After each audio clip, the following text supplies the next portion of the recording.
الآخرين والحمد لله رب العالمين۔ درود پاک کا نذرانہ پیش کریں، پڑھیں اللہم صلی علی سیدنا محمد صلی علیہ صلاۃ و سلام علیک یا رسول اللہ صلی اللہ تعالی علیہ وسلم۔ اللہ تعالی نے قرآن کریم کے اندر ارشاد فرمایا، اے ایمان والو، جب تم نماز پڑھنے کا ارادہ کرو فَاغْسِلُوا وُجُوهَكُمْ، تو اپنے چہروں کو دھو، وَأَيْدِيَكُمْ إِلَى الْمَرَافِقِ، اور اپنے ہاتھوں کو دھو کنیوں سمیت، وَامْسَحُوا بِرُؤُوسِكُمْ، اور اپنے سروں کا مسح کرو، وَأَرْجُلَكُمْ إِلَى الْكَعْبَيْنِ، اور اپنے پاؤں کو دھو ٹخنوں سمیت۔ سبحان اللہ۔ یہ وضو کے فرائض کا تذکرہ اللہ تعالیٰ نے قرآن کریم کے اندر بیان فرمایا ہے۔ حدیث شریف کے اندر ہے کہ جنت کی کنجی نماز ہے، اور نماز کی کنجی وضو ہے۔ سبحان اللہ۔ یعنی جب تک انسان کا وضو کامل نہیں ہوگا اس وقت تک یہ کہ نماز پڑھے گا تو اس کی نماز نہیں ہوگی۔ تو صحیح معنوں میں جو وضو بنانے کا طریقہ ہے اس پہ عمل کرنے کی کوشش کرنا چاہیے۔ حدیث شریف کے اندر ہے کہ الوضو یوزن، وضو قیامت کے دن وزن کیا جائے گا، اس لیے وضو سے فراغت کے بعد پورا ایک دم سوکھا نہیں دینا چاہیے، رومال سے کچھ تری باقی رہنے دینا چاہیے۔ وضو سے بہت بے شمار فائدے ہیں۔ نماز مقصود ہے اور وضو وسیلہ ہے۔ مقصود تک پہنچنے کے لیے وسیلہ کا ہونا ضروری ہے۔ مقصود جیسے چھت پہ چڑھنا ہے تو بغیر سیڑھی کے ڈائریکٹ آدمی چھت پہ نہیں چڑھ سکتا، تو بغیر وضو کے اگر آدمی چاہے نماز پڑھنا تو وہ نہیں پڑھ سکتا ہے۔ حدیث شریف کے اندر ہے کہ لوگوں نے پوچھا، اے اللہ کے پیارے نبی صلی اللہ تعالی علیہ وسلم، جو آپ کے زمانے میں لوگ ہیں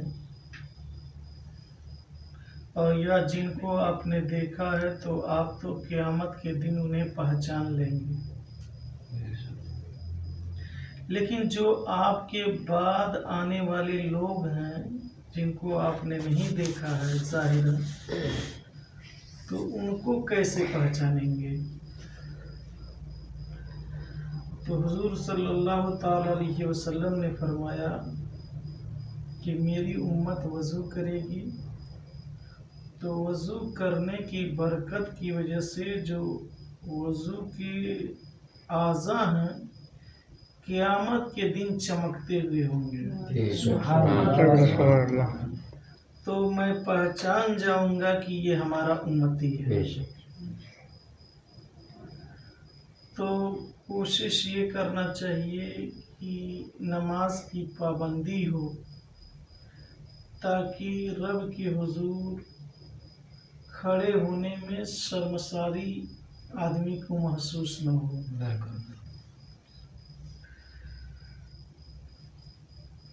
انسان گناہوں کا مجسمہ ہے، ہاتھ سے گناہ ہوتے ہیں،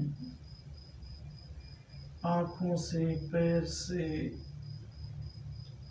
ہر طرف سے گناہ ہوتے رہتے ہیں، لیکن جب نماز کے لیے آدمی وضو کرتا ہے تو مسلم شریف کی حدیث پاک میں ہے کہ جب وہ اپنے ہاتھوں کو دھوتا ہے تو جتنے گناہ ہوتے ہیں اس کے، وہ باطنی طور پر جو ہاتھوں سے آدمی گناہ کیے رہتا ہے دھلتا ہے تو وہ گناہ جھڑتے ہیں۔ سبحان اللہ، سبحان اللہ۔ دھلتے دھلتے ناخن سے جیسے ہی ٹپکتا ہے نیچے، وہ گناہ اس کے باہر ہو جاتے ہیں۔ بے شک۔ اسی طرح سے جب وہ اپنے چہرے کو دھوتا ہے تو اس کے آنکھوں سے اور چہرے سے جو بھی گناہ ہوئے رہتے ہیں وہ سارے گناہ پانی کے قطروں کے ساتھ دھل جایا کرتے ہیں۔ سبحان اللہ، سبحان اللہ۔ پھر جب اپنے پاؤں کو دھوتا ہے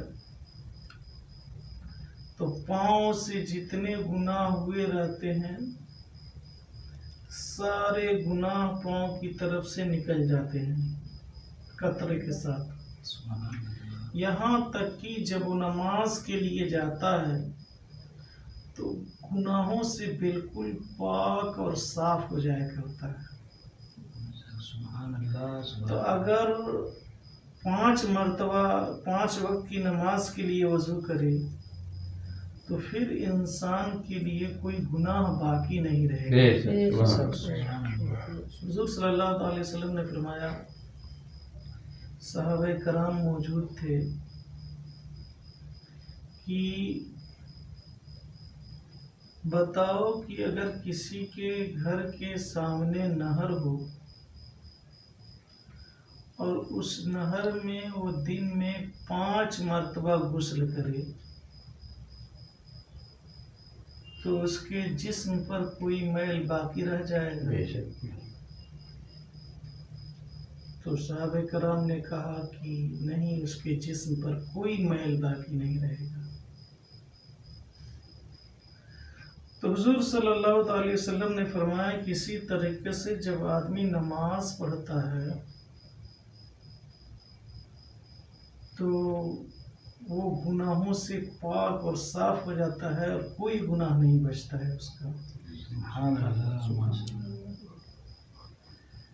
تو یہ بڑی اہم عبادت ہے اور اس کے لیے ظاہری پاکی بھی ضروری ہے اور ظاہری پاکی کے ساتھ ساتھ باطنی پاکی ضروری ہے۔ جب باطن پاک ہوگا تب آثار بھی ظاہر ہوں گے اور تبدیلی کے جو آثار ہیں وہ چہرے سے انوار کی شکل میں ٹپکتے ہوئے رہیں گے۔ سبحان اللہ، سبحان اللہ۔ تو ظاہری آدمی نے طہارت حاصل کر لیا، تو اور باطنی طہارت کیا ہے کہ دل کو برائیوں سے پاک کر لے۔ جب آدمی گھر بنا لے اور گھر بنانے کے بعد سے اس میں ظاہر خوبصورتی ظاہراً بنا دے اور اندر سے کچڑا ہو تو آدمی اندر جانے کے بعد اسے پسند نہیں کرے گا۔ حدیث شریف کے اندر ہے کہ اللہ تعالی تمہاری صورتوں کو نہیں دیکھتا کہ تم کتنے خوبصورت ہو،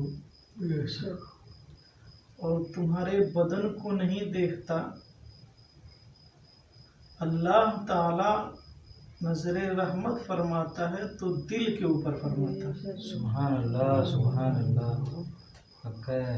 اور جب اللہ تعالی نظر رحمت فرماتا ہے تو دل کے اوپر فرماتا ہے، تو ہم کو اس قابل بننا چاہیے کہ اللہ کی نظر رحمت سے ہم کامل طور پر مستفیض ہیں۔ ویسے ظاہری پاکی آسان ہے،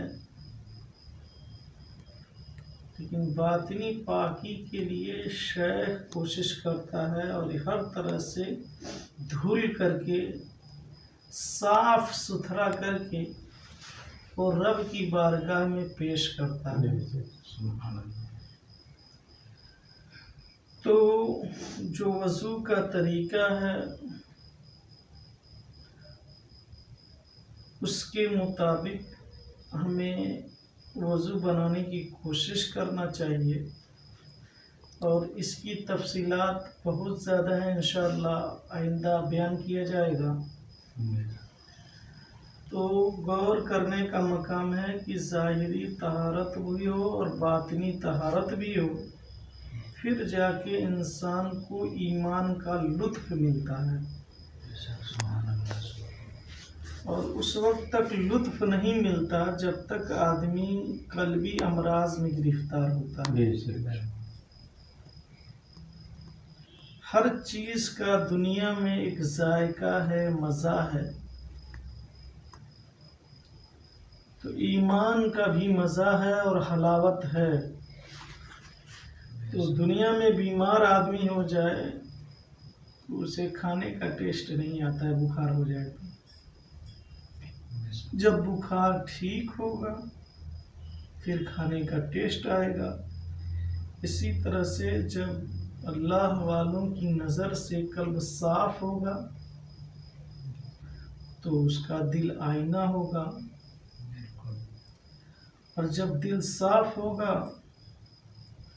تو جو ایمان کی صحیح روشنی ہے اور جو انوار و تجلیات ہے وہی انسان کو ملیں گے۔ مومن کہا گیا اے ایمان والو، تو کہا گیا کہ جب صحیح معنوں میں آدمی مومن ہوتا ہے تو اس کے پاس فراست کی نظر ہوتی ہے۔ حدیث شریف کے اندر کہا گیا اتقوا فراست المومن فإنہ ینظر بنور اللہ، مومن کی فراست سے بچو کیونکہ وہ اللہ کے نور سے دیکھتا ہے۔ سبحان اللہ سبحان اللہ۔ جو مومن کے اوصاف ہیں، اور آدمی آج نظر بند کرتا ہے کچھ بھی نظر نہیں آتا، تو اب کہاں سے کمی ہے کہ وہ کامل جو نظر ہونی چاہیے وہ ہمیں مل نہیں رہی ہے۔ تو اس کی تلاش میں اور جستجو میں لگے رہنا چاہیے۔ جب آدمی اللہ کی طرف ایک قدم بڑھاتا ہے تو 70 مرتبہ اللہ تبارک و تعالیٰ اس کی طرف متوجہ ہوتا ہے۔ سبحان اللہ سبحان اللہ۔ آدمی اس کی رحمت کے قریب ہونا چاہتا ہے تو وہ آدمی دھیرے چلتا ہے تو رب کی رحمت دوڑ کر آتی ہے اس کو پکڑنے کے لیے، سبحان اللہ۔ کہ وہ ہمارے بندہ ہماری طرف آ رہا ہے، اس لیے اس کی طرف قدم بڑھاتا ہے آدمی، اور صحیح شیخ کی رہنمائی میں پھر وہ کسی میدان میں ناکام نہیں ہوتا۔ اس لیے کوشش کرنا چاہیے کہ سلوک کی راہ طے کرنا چاہیے۔ آخری بات پیش کر کے اپنی بات کو ختم کروں۔ حضرت پیران پیر دستگیر شیخ عبد القادر جیلانی رحمۃ اللہ تعالی علیہ آپ فرماتے ہیں کہ جو راہ سلوک کے مسافر نہیں ہیں ان کی صحبت سے بچنا چاہیے۔ اللہ اور آج ہر جانب نظر دوڑا کر دیکھ لے آدمی تو شاید باید کوئی راہ سلوک کا مسافر ملے گا بے شک بے شک جو اللہ کے راستے کو طے کرتا ہوگا یا اس راستے پہ چل رہا ہوگا۔ تو پھر کیا غوث پاک کے فرمان کی روشنی میں تو جو راہ سلوک کے مسافر نہیں ہیں تو ان کے پاس بیٹھیں گے تو ذہن خراب ہوگا، دل خراب ہوگا، بے شک بے شک اور دنیا میں ایسے جکڑ جائیں گے پھر اس سے کوئی نکالنے والا نہیں ملے